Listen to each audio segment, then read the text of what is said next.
victim flagging down Albuquerque police after his car window was shattered turned into the arrest of an apartment complex maintenance man who says he was cleaning up the broken glass. News 13's Allison Martinez is here with the police lapel video of the incident and the lawsuit that's now been filed for what happened. Allison.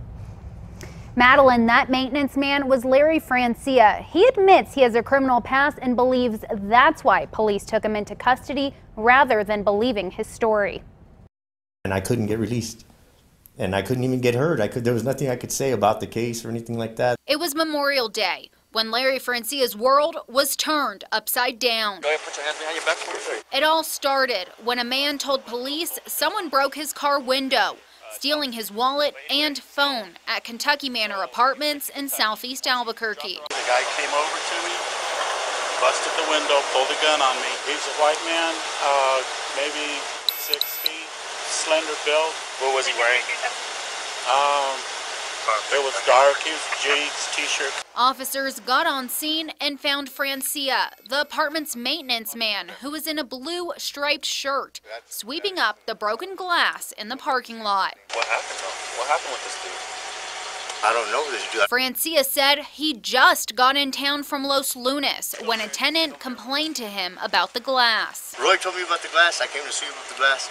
Officers asked people hanging out if they saw what happened. And one woman said the suspect was probably a man named Chulo. The last thing Chulo said to me was, "Do you think he has money?" Others vouched for Francia, saying it couldn't have been him. We have a neighborhood watch, and we just try to run off all the people that don't belong on property.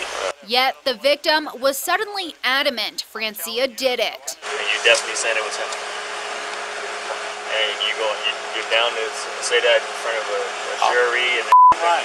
And police took his word, arresting Francia for armed robbery. Francia admits his record isn't the cleanest, but he's changed his life over the last few years. Now he's filed a lawsuit for wrongful arrest. And it's imperative that law enforcement take that as seriously as the consequences are for the person who's arrested. He sat in jail for 2 weeks until the charges were dropped after a grand jury declined to indict him. Francia believes that this further proves his innocence. Madeline, back to you. All right, thank you, Allison. Francia is seeking damages after he was fired from his job and evicted from the apartment complex. We reached out to the city last week, who says they haven't received the lawsuit paperwork as of yet.